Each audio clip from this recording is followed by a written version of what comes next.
Un saludo a todos. Vamos a tener nuestro repaso de la lección de la escuela sabática, pero como es nuestra costumbre, vamos a inclinar el rostro para pedir la dirección de nuestro Dios. Padre nuestro que estás en el cielo, santificado sea tu nombre, Señor.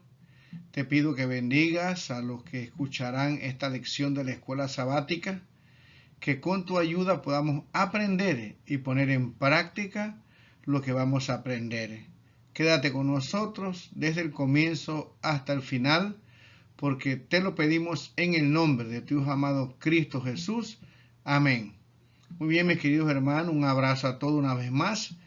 La lección de esta semana tiene como título Controversias. Y el versículo que debemos de memorizar lo encontramos en el libro de San Marcos, el capítulo 2, versículo 27 y versículo número 28.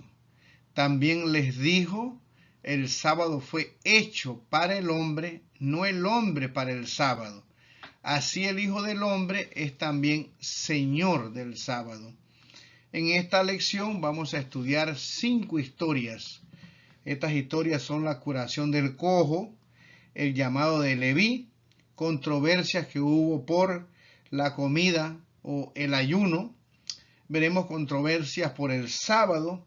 Vamos a ver la curación de un hombre en una sinagoga que tenía la mano seca, y vamos a ver una técnica que nos explica aquí el autor de la lección. Tiene como título sándwich, y es cuando la familia viene a buscar al Señor Jesús pensando que Él está loco, y en medio de esta búsqueda, los fariseos o los dirigentes del pueblo acusan al Señor Jesús de estar poseído por Belcebú. Luego, una vez más, aparecen los familiares de Jesús buscándolo junto con su madre, y el Señor redefine lo que es el concepto de familia. Aquí nos dice que estas 5 historias van a contrastar las enseñanzas de nuestro Señor Jesús con las enseñanzas de los dirigentes. Y también nos dice que todas estas historias tienen un patrón específico en el que cada historia sucesiva se vincula con la anterior mediante un tópico paralelo. La última de las historias da un rodeo y se reconecta con la primera. Así que los invito para que puedan ver este repaso desde el comienzo hasta el final, y por supuesto agregaremos algunas citas del espíritu de profecía que, como siempre, nos van a ayudar a entender mejor esta lección de la escuela sabática. Muy bien, vamos a seguir adelante. Muy bien, el día domingo tiene como título La curación de un paralítico, y es una historia muy conocida por nosotros. La hemos estudiado en otras cartillas de escuela sabática, y seguramente hemos escuchado o predicado algunas veces de estos pasajes de la Escritura. Encontramos en San Marcos capítulo 2 del 1 en adelante lo siguiente: entró Jesús otra vez en Capernaum después de algunos días, y se oyó que estaba en casa.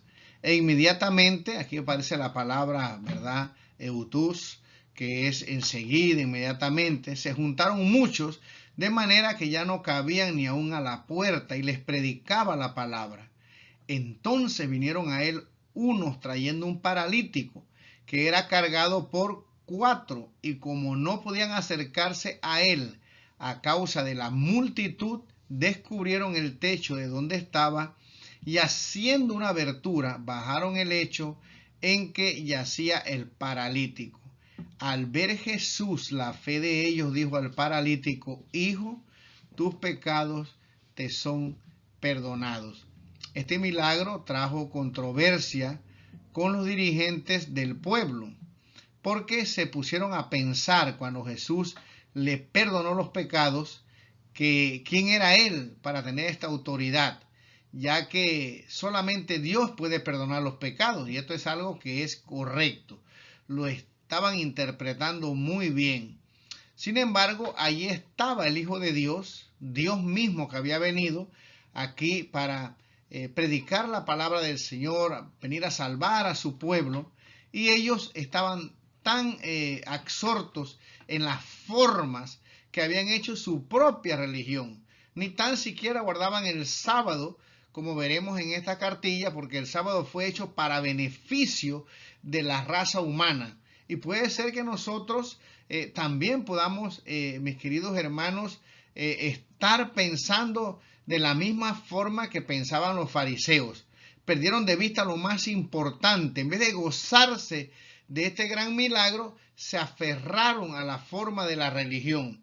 Aquí nos dice, estos dirigentes religiosos habían perdido de vista lo que realmente importaba: la justicia, la misericordia y la conducta humilde ante Dios. Estaban tan obsesionados defendiendo su manera de entender a Dios que no veían la actuación de Dios ante sus propios ojos. Ahora Jesús le va a probar que Él tiene el poder para perdonar pecados. Y por supuesto, entonces el relato nos dice que, pues, para que sepáis, el versículo 10 en adelante dice, pues, para que sepáis que el Hijo del Hombre tiene potestad en la tierra para perdonar pecados, dijo al paralítico, a ti te digo, levántate, toma tu lecho y vete a tu casa. Entonces él se levantó enseguida y tomando su lecho salió delante de todos, de manera que todos se asombraron y glorificaron a Dios diciendo, nunca hemos visto tal cosa. Vemos aquí entonces que el común del pueblo pudo glorificar a Dios, entendió que algo grande había sucedido, sabían que el que estaba allí realmente tenía el poder para perdonar y lo demostró curando a este paralítico. Ahora, la lección nos habla de su necesidad. Yo creo que el paralítico deseaba ser perdonado. El espíritu de profecía explica bien esto, pero también, por supuesto, quería ser sanado. Y es que, mis queridos hermanos, esa necesidad de perdón, ¿no?, también nos puede enfermar. El espíritu de profecía presenta la situación de este hombre desesperante. Sus carnes estaban podridas. Tal vez él pensaba que iba a morir y lo que necesitaba sentir era la paz que solamente procede de Dios. Pero junto con el perdón de los pecados, este hombre quedó completamente sanado. Me imagino la alegría, el gozo que hubo en aquellos que sí podían ver en Jesús el enviado del Señor. Y nosotros, pues, mis queridos hermanos, necesitamos también pedirle a Dios que nos ayude para que podamos ver las maravillas del Señor y no aferrarnos a una forma de una religión en la cual simplemente es legalismo a veces y formalismo. Por supuesto, yo creo, mis queridos hermanos, que lo que estamos escuchando esta lección, tenemos una experiencia con el Señor y creemos en el amor, la gracia y su misericordia. Y para meditar, aquí hay una pregunta en la cual nosotros debemos de reflexionar. ¿Cómo podemos evitar caer en la misma trampa que estos hombres tan obsesionados por la forma de la religión que perdieron de vista lo que era realmente importante en la religión verdadera? Esta es una pregunta para que reflexionemos cada uno de nosotros. Aquí tenemos un pasaje que se nos mandaba a leer en el libro de Miqueas, capítulo 6, de 6 al 8. Dice, ¿con qué me presentaré ante Jehová y adoraré al Dios Altísimo? ¿Me presentaré ante él con holocaustos, con becerros de un año? ¿Se agradará Jehová de millares de carneros o de 10,000 arroyos de aceite? ¿Daré mi primogénito por mi rebelión, el fruto de mis entrañas por el pecado de mi alma? Oh hombre, él te ha declarado lo que es bueno y que pide Jehová de ti, solamente hacer justicia y amar misericordia y humillarte ante tu Dios, reconocerlo como nuestro Creador. Así que este pasaje realmente pues podemos gastar mucho tiempo analizándolo, porque podemos hacer muchas cosas supuestamente para agradar a Dios. Sin embargo, lo que Dios nos pide a nosotros está aquí en este pasaje: hacer justicia, amar, misericordia y humillarnos ante Dios, que es reconocerlo como el creador, como el sustentador, como nuestro salvador. Muy bien, vamos a leer una cita que está en Testimonio para la Iglesia, tomo 3, página 189, que nos va a ayudar a entender más este punto. Cuando el pobre paralítico sufriente fue llevado al Salvador, la urgencia del caso parecía no admitir un momento de demora, porque el cuerpo ya mostraba rastro de descomposición. Cuando aquellos que lo llevaban en su cama vieron que no podían llegar directamente a la presencia de Cristo, inmediatamente abrieron el techo y bajaron la cama donde yacía el enfermo de parálisis. Nuestro Salvador vio y comprendió perfectamente su condición. También sabía que este miserable tenía una enfermedad del alma mucho más grave que el sufrimiento corporal. Sabía que la carga mayor que había llevado por meses era una carga de pecados. La multitud esperaba en el suspenso más absoluto para ver cómo Cristo trataría este caso. Aparentemente tan desesperado, y se asombraron al oír las palabras que cayeron de sus labios: ten ánimo, hijo, tus pecados te son perdonados. Gloria al Señor, ¿verdad? Así que este hombre no solamente gozó de la sanación física, sino que también su alma encontró la salvación que, por supuesto, le daría la vida eterna. Fue sanado completamente. Muy bien, el día lunes tiene como título el llamado de Leví y la pregunta acerca del ayuno. En el libro de San Marcos, el capítulo 2, versículo 3 al 17, dice lo siguiente: después volvió a salir al mar y toda la gente venía a él y les enseñaba, y al pasar vio a Leví, hijo de Alfeo, sentado al banco de los tributos públicos, y le dijo: sígueme. Y levantándose le siguió. Aconteció que estando Jesús a la mesa en casa de él, muchos publicanos y pecadores estaban también a la mesa juntamente con Jesús y sus discípulos, porque había muchos que le habían seguido, y los escribas y los fariseos, viéndole comer con los publicanos y con los pecadores, dijeron a los discípulos: ¿qué es esto que él come y bebe con los publicanos y pecadores? Al oír esto, Jesús le dijo: los sanos no tienen necesidad de médico, sino los enfermos.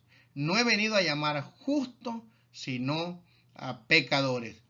Vemos aquí, mis queridos hermanos, ¿verdad?, un contraste entre la forma que creían los dirigentes de aquel entonces y cómo Jesús miraba a las personas.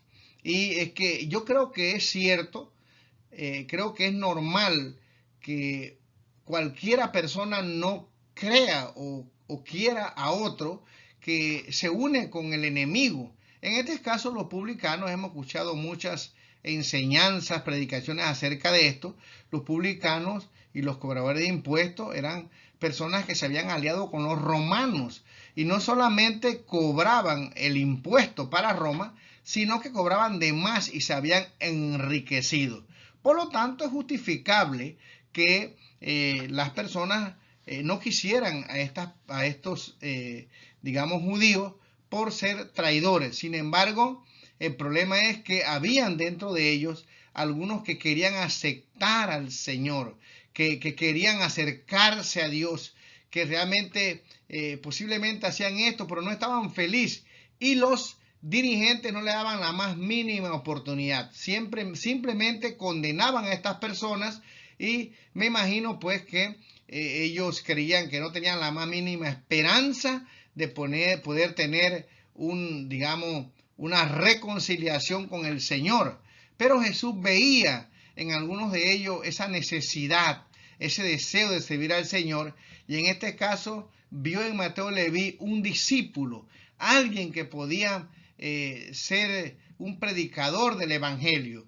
Y este Mateo Leví hace una fiesta, y en esa fiesta para invitar a Jesús, él invita a esos amigos que él tenía como cobrador de impuestos. Seguramente él los conocía, hablaba con ellos de sus necesidades, y él quería ahora que ellos también pudieran conocer al Mesías, al Cristo que había venido, y poder escucharlo para así de esta forma poder predicarles también la palabra del Señor y darle la oportunidad, que había alguien que no los rechazaba, que a pesar de las circunstancias en las cuales ellos se encontraban, todavía tenían esperanza. Y aquí hay un gran contraste, como ya lo mencioné, entre los dirigentes y Jesús, porque los dirigentes no le daban la más mínima oportunidad y lo despreciaban a todos. Así que el Señor Jesús entonces en su misericordia le da la oportunidad a Leví, quien comienza de una vez, ¿verdad?, siguiendo al Señor, haciendo una fiesta, invitando a personas para que conozcan al Señor y también tengan la oportunidad de poder regresar al camino al cual ellos se habían desviado. Luego, en el versículo 18, se levanta un problema, y es que los discípulos de Juan y los de los fariseos ayunaban, y vinieron y le dijeron a los discípulos, ¿por qué los discípulos de Juan y los de los fariseos ayunan y tus discípulos no ayunan? A lo que Jesús le responde que en ese momento estaba el esposo de allí, había una boda, había una fiesta, una alegría, los discípulos estaban aprendiendo, pero él les profetiza que algún día él iba a ir a la cruz, iba a ser quitado de ellos y habría mucho tiempo para que tuvieran que ayunar y buscar al Señor. Y entonces en el versículo número 20 en adelante, 21, dice: nadie pone remiendo de paño nuevo en vestido viejo. De otra manera, el mismo remiendo nuevo tira de lo viejo y se hace peor la rotura. Y nadie echa vino nuevo en odres viejos. De otra manera, el vino nuevo rompe los odres y el vino se derrama y los odres se pierden, pero el vino nuevo en odres nuevos se ha de echar. Voy a leer una cita del Espíritu de Profecía que nos explica esto bastante claro y después vamos a comentar qué fue lo que el Señor Jesús quiso decir con esto. Esta cita la encontramos en la matutina Exaltad a Jesús y dice lo siguiente: los discípulos de Jesús eran indoctos y estaban lejos de poseer un carácter perfecto cuando Jesús los invitó a unirse con él, pero estuvieron listos a aprender del maestro más notable que el mundo jamás conocieran. Eran hombres verdaderamente convertidos y se transformaron en los nuevos odres en los cuales Jesús pudo derramar el vino nuevo de su reino. ¿Qué significa estas palabras del Señor Jesús? Que estos fariseos eran esos odres viejos y que el Señor Jesús venía no a tener una doctrina nueva, porque el Señor Jesús cumplió la palabra del Señor, pero los fariseos habían pervertido la palabra de Dios y ahora el Señor estaba buscando esa tela nueva o esos odres nuevos donde pudiera él explicar la palabra del Señor como él había inspirado a los profetas, y no podía hacerlo con los fariseos porque ellos tenían su forma ya de pensar. Por lo tanto, estos discípulos se iban a convertir en esa tela, se iban a convertir en esos odres donde ahora el Señor Jesús iba a poder explicarle, ampliarle la palabra del Señor, y entonces iban ellos a poder entender y poder compartirla con otras personas. El día martes tiene como título El Señor del sábado. Dice aquí en el libro de Marcos, capítulo 2, versículos 23 y 28 lo siguiente: aconteció que al pasar él por los sembrados un día de reposo, sus discípulos andando comenzaron a arrancar espigas. Entonces los fariseos le dijeron: mira, ¿por qué hacen en el día de reposo lo que no es lícito? Pero él les dijo: nunca leíste lo que hizo David cuando tuvo necesidad y sintió hambre, él y los que con él estaban, cómo entró en la casa de Dios, siendo Abiatar sumo sacerdote, y comió los panes de la proposición, de los cuales no es lícito comer sino a los sacerdotes, y aún dio a los que con él estaban. También le dijo, el día de reposo fue hecho por causa del hombre, y no el hombre por causa del día de reposo. Por tanto, el Hijo del Hombre es Señor aún del día de reposo. Vemos aquí que lo que esta lección o estos pasajes nos quieren explicar es que hay cosas que son necesarias, que tienen que ver con el cuidado del ser humano. Y el sábado fue hecho para poder bendecir a la humanidad. Y esto es importante que nosotros lo entendamos porque hay veces no se entiende. Por ejemplo, los hospitales no se pueden cerrar. Los hospitales necesitan enfermeras que trabajen, necesitan doctores que atiendan a los enfermos. Esta es la tarea que nosotros tenemos que hacer. Es más, se anima a la juventud que puedan prepararse para poder servir en el ministerio médico pastoral, ¿verdad? Y también hay otras cosas como por ejemplo los policías en las fronteras son necesarios. Ahora, cada persona tiene su don, pero estas cosas se necesitan para poder que el mundo pueda funcionar. El mismo Señor Jesús dijo que el Padre y Él trabajan para sustentar este planeta. Por lo tanto, hay necesidades que uno debe de que cuando las ve, poder cumplirlas. Y al hacer esto no estamos violando el día del Señor, sino que estamos al revés, cumpliendo la palabra del Señor. Estos dirigentes mentían porque el Señor les dijo que cuando una ovejita caía, ellos la recogían. Sin embargo, habían seres humanos enfermos y lo que ellos hacían era decirle que estaban malditos por el Señor, que estaban en pecado. Y así de esta forma, aunque ellos pensaban que estaban guardando el sábado con tantas leyes que lo habían rodeado, en realidad lo que estaban era violándolo. Y entonces aquí hubo una controversia entonces por el día del Señor, porque los discípulos tuvieron hambre, andaban con el Señor Jesús, comenzaron a recoger espigas y según ellos esto era un pecado. Entonces el Señor les cita las escrituras, como vemos aquí, como David cuando tenía hambre, en una necesidad. La lección nos dice que él tal vez tuvo que viajar rápido. Sabemos que su vida estaba en peligro y pasó por allí. No había más nada que comer, sino que esos panes que eran santos realmente, que solamente podían comer los sacerdotes. Y al no haber nada más que darle, este sacerdote Abiatar le dio los panes de la proposición para que ellos pudieran aplacar el hambre. Así puede suceder con nosotros. Puede ser que de repente lleguen personas a nuestro hogar que no estemos esperando y que tengamos la comida preparadita, hecha como lo manda el Señor el viernes antes que se ponga el sol, pero no alcanza para todos. No se preocupe, ora al Señor, explíqueles a ellos y si hay que cocinar un poquito más en ese momento, bueno, al cumplir esa necesidad y ayudar a estas personas, usted no está violando el sábado, lo que está es preocupado por la necesidad de la humanidad. Por supuesto, no vamos a coger esto como una excusa para violar el día del Señor cada vez que podamos hacerlo. Debemos prepararnos, tratar de tener comida, pero si llega un caso que hay una necesidad de ir al médico, cualquier cosa, debemos de hacerlo. Yo conozco la historia de un hermano que se divorció. Él tenía una esposa que no podía comer alimentos fríos. Y de alguna forma este hermano no entendía las escrituras bien.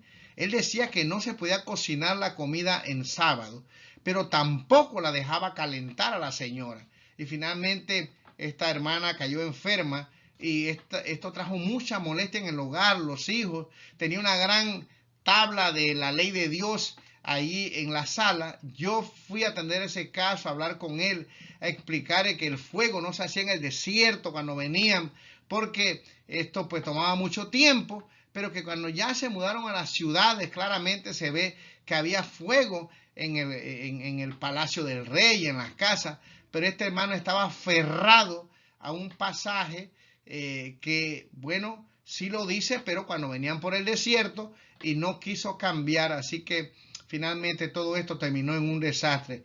Tengamos cuidado, mis queridos hermanos, cuando es un asunto de necesidad y entendamos bien lo que dijo aquí nuestro Señor Jesucristo. El día de reposo fue hecho por causa del hombre y no el hombre por causa del día de reposo. Por tanto, el Hijo del Hombre es Señor aún del día de reposo. Y para que quede claro, vamos a ver que Jesús procede a realizar un milagro que hace que una vez más hay una controversia en contra de él por los dirigentes. Dice, otra vez entró Jesús en la sinagoga y había allí un hombre que tenía seca una mano y le acechaban para ver si en el día de reposo le sanaría a fin de poder acusarle. Entonces dijo al hombre que tenía la mano seca, levántate y ponte en medio. Y les dijo, es lícito en los días de reposo hacer bien o hacer mal, salvar la vida o quitarla. Pero ellos callaban. Entonces mirándolos alrededor con enojo, entristecido por la dureza de sus corazones, dijo al hombre, extiende tu mano. Y él la extendió, y la mano le fue restaurada, sana, y salidos los fariseos tomaron consejo con los herodianos contra él para destruirle. Qué cosa más triste, mis queridos hermanos. Una vez más vemos el gran milagro de Dios, las maravillas, y estas personas, por estar aferradas a su tradición, a su forma, porque ni tan siquiera la Biblia explica esto, decidieron no solamente rechazarlo, sino que ni tan siquiera pudieron responder la pregunta que les hacía, si era lícito hacer el bien o el mal. Nosotros hoy que estamos estudiando la palabra del Señor, sabemos que el día del Señor es para hacer el bien a la humanidad, el bien al prójimo. Pero aquí termina este pasaje realmente con una, declaración muy triste, y es que tuvieron consejo con los herodianos, ya comenzaron a maquinar cómo iban a matarlo, a destruirlo. Y como decía la lección, estaban guardando el sábado, supuestamente celosos, y estaban tratando de matar al Señor Jesús. Qué manera de guardar, ¿no? Entonces nosotros debemos de tener cuidado, mis queridos hermanos, porque podemos ser celosos de las cosas del Señor, pero podemos al mismo tiempo estar haciendo cosas muy malas. El Señor conoce nuestros corazones. Debemos orar al Señor para no caer en este problema, ¿no?, del legalismo, de aferrarnos a algunas cosas, cuando la Biblia claramente nos explica cuál es realmente la función del día del Señor, qué es lo que debemos de hacer. Muy bien, el día miércoles encontramos Historia Sándwich parte 1. Vemos aquí en el versículo 20, ¿verdad?, de la lección de la escuela sabática, Marcos capítulo número 3, donde se nos dice, y se agolpó de nuevo la gente, de modo que ellos ni aún podían comer pan. Cuando lo oyeron los suyos, vinieron para prenderle, porque decían que está fuera de sí. Vemos aquí que esta historia comienza con los familiares del Señor Jesús. Creían que el Señor Jesús estaba loco.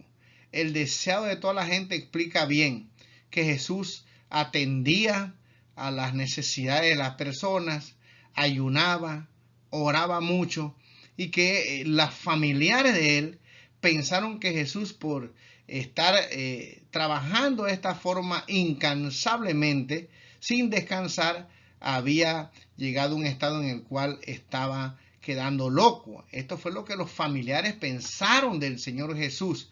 Y entonces aquí vemos en la mitad de esta historia que ahora los dirigentes comienzan a acusarlo de que él estaba poseído por un demonio.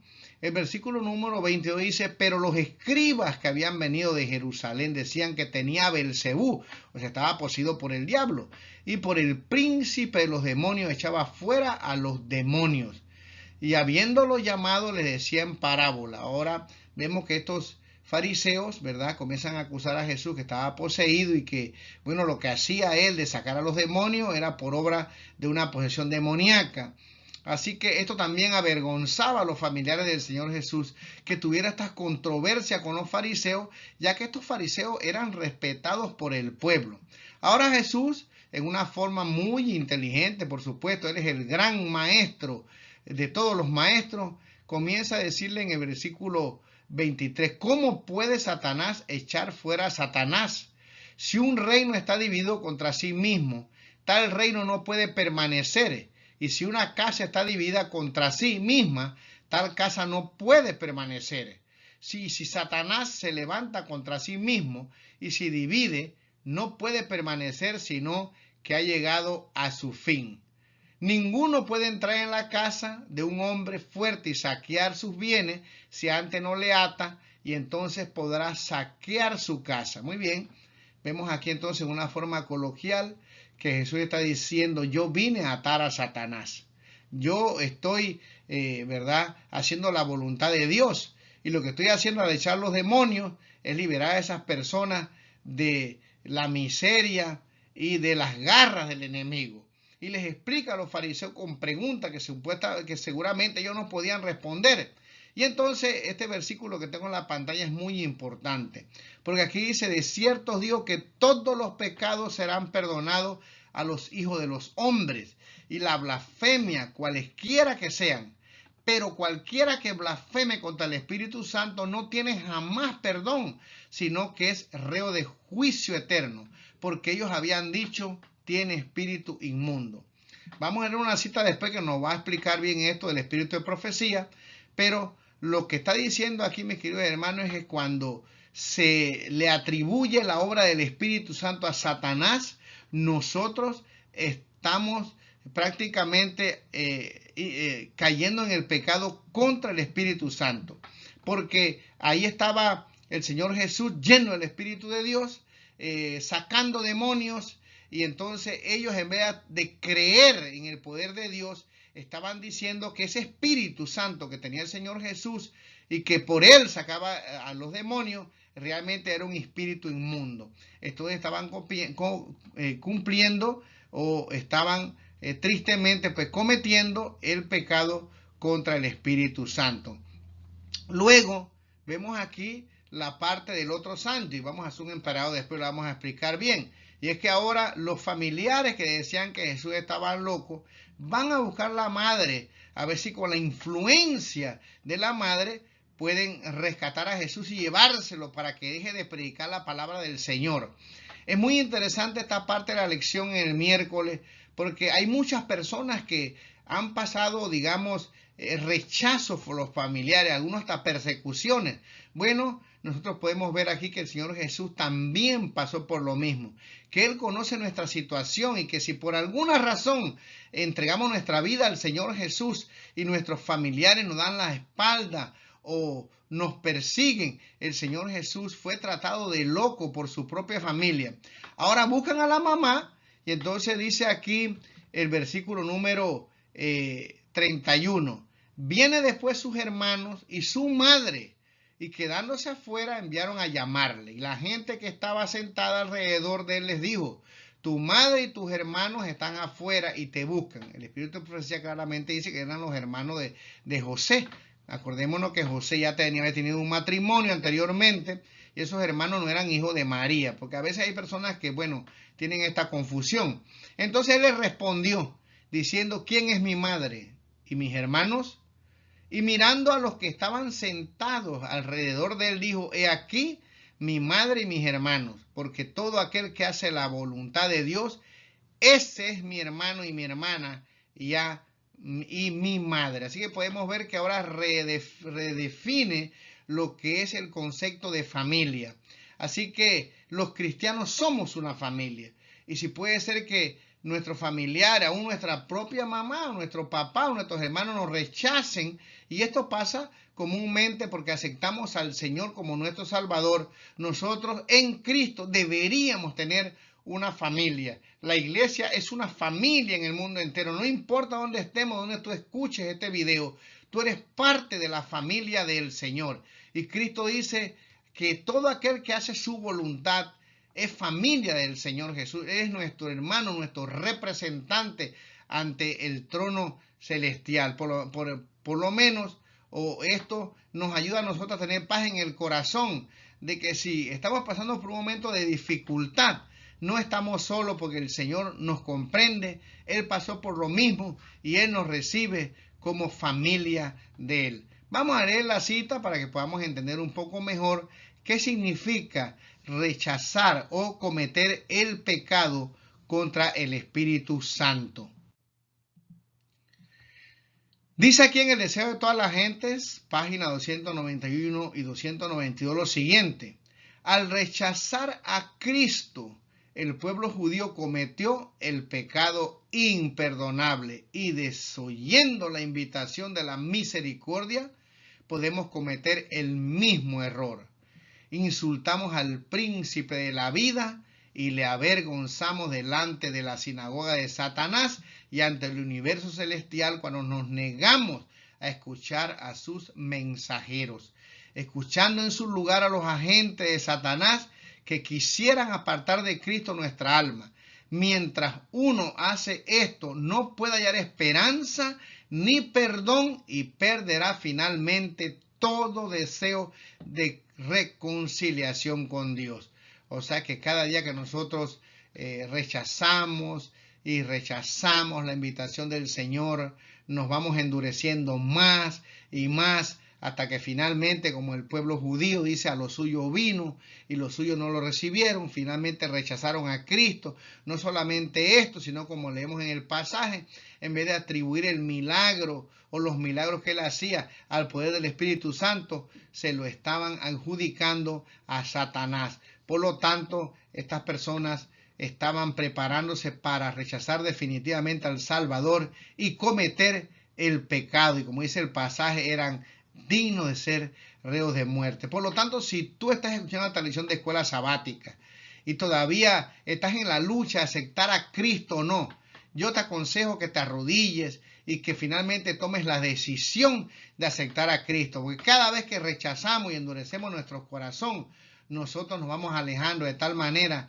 que entonces ya no podemos escuchar la voz del Espíritu Santo y entonces nosotros podemos, mis queridos hermanos, finalmente decidir rechazarlo para siempre. Así que es mi deseo invitarte, si estás en el Valle de la Decisión, que como dijo el apóstol San Pablo, la salvación es hoy. Cuando Dios te llama, cuando sientes el deseo de aceptar a Cristo, ve.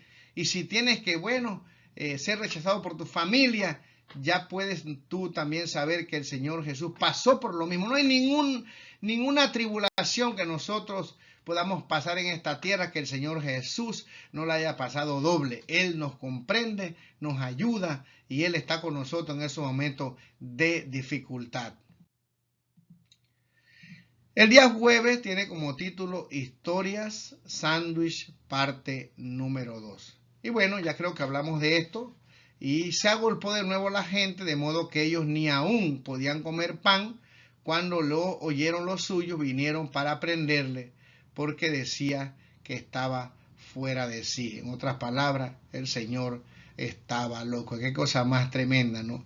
Qué misericordia la del Señor al tener que tratar con los seres humanos y aún con sus propios familiares. Fue rechazado, no andaban de acuerdo a la voluntad del Señor, pero Él no los abandonó, siguió orando por ellos y algunos de ellos lo aceptaron como su Salvador después que murió y resucitó, ¿verdad? Y fue llevado al cielo. Aquí la lección en una nota nos dice: existe un extraño paralelismo entre la historia exterior y la interior. Esta narración sándwich, la familia misma de Jesús parece tener una opinión de él semejante a la de los escribas. La familia dice que está loco, los escribas dicen que es aliado del diablo. Y aquí, para terminar y recalcar lo que explicamos en el día anterior en Marcos 3:31 al 35, dice: vienen después sus hermanos y su madre y quedándose afuera enviaron a llamarle, y la gente que estaba sentada alrededor de él le dijo: tu madre y tus hermanos están afuera y te buscan. Él les respondió diciendo: ¿quién es mi madre y mis hermanos? Mirando a los que estaban sentados alrededor de él, dijo: he aquí mi madre y mis hermanos, porque todo aquel que hace la voluntad de Dios, ese es mi hermano y mi hermana. Y la lección nos dice los dos relatos juntos de esta historia sándwich de Marcos contiene una profunda ironía. En la historia interior, Jesús dice que una casa dividida contra sí misma no puede permanecer. A primera vista parece que en la historia exterior, la propia casa o familia de Jesús está dividida en contra de sí misma. Pero Jesús resuelve esta situación completa redefiniendo el concepto de familia. Su verdadera familia está constituida por quienes hacen la voluntad de Dios junto con Él. Así que, mis queridos hermanos, somos parte de una familia celestial. Por supuesto, debemos seguir el ejemplo del Señor Jesús de paciencia y misericordia, porque aún algunos de esos familiares aceptaron al Señor como su Salvador personal. Y aquí tenemos el emparedado. Primero, la parte de arriba es la familia de Jesús, que piensa que está loco. Luego tenemos los dirigentes que acusan a Jesús de estar endemoniado. Y finalmente vemos que Jesús redefine el concepto de familia como que sus familiares son todos aquellos que hacen la voluntad del Señor. Y quiero leer esta cita que está en Ministerio Médico, página 339, que dice lo siguiente: el espíritu de persecución no se levantará contra los que no tienen un vínculo con Dios y que, por lo tanto, no poseen fortaleza moral. Se levantará contra los fieles, los que no hacen concesiones ante el mundo, ni son absorbidos por sus opiniones, por su favor o por su oposición. Una religión que da un testimonio vivo de la labor de la santidad, que reprende el orgullo, el egoísmo, la avaricia y los pecados de moda, serán odiadas por el mundo y por los cristianos superficiales. Cuando sufrís oprobio y persecución, estáis en excelente compañía, pues Jesús soportó todo esto y mucho más. Si sois centinelas fieles para Dios, estas cosas os vendrán como un cumplido. Son las almas heroicas las que son fieles cuando están solas, las que alcanzan la corona imperecedera. Así que, mis queridos hermanos, bueno, ya sabemos que los que quieren vivir piamente padecerán persecución, no es algo nuevo. El apóstol San Pedro, Pablo dice que no debemos de admirarnos, sorprendernos, porque pasamos por momentos difíciles. Los que queremos ser fieles al Señor, bueno, pasamos por estas dificultades, pero debemos recordar que somos familia del Señor, que Él pasó por estas situaciones y que Él no nos abandonará. Y pronto estaremos con Él para vivir por la eternidad. Lo que sí tenemos que hacer es orar por aquellos que nos persiguen, como dijo el Señor, tener paciencia y demostrarle con nuestra bondad y misericordia que nosotros somos hijos de Dios. Les deseo que puedan estudiar esta lección lo más profundo que puedan, leerla bien, ¿verdad? Escucharlas, digamos, los repasos que usted quiera, pero que al mismo tiempo usted pueda estudiarla. Y por qué no, comparta alguna opinión conmigo, envíemela o alguna pregunta. Suscríbase a este canal, compártala si cree que he dicho algo que pueda ayudar a otros para crecimiento espiritual, se lo voy a agradecer. Les deseo que pasen un feliz viernes, que es el día de la preparación, un feliz sábado y que esta lección, al estudiarla con sus alumnos en los grupos en su iglesia, pueda ser de una gran bendición. Que el Señor los bendiga y que pasen una feliz semana.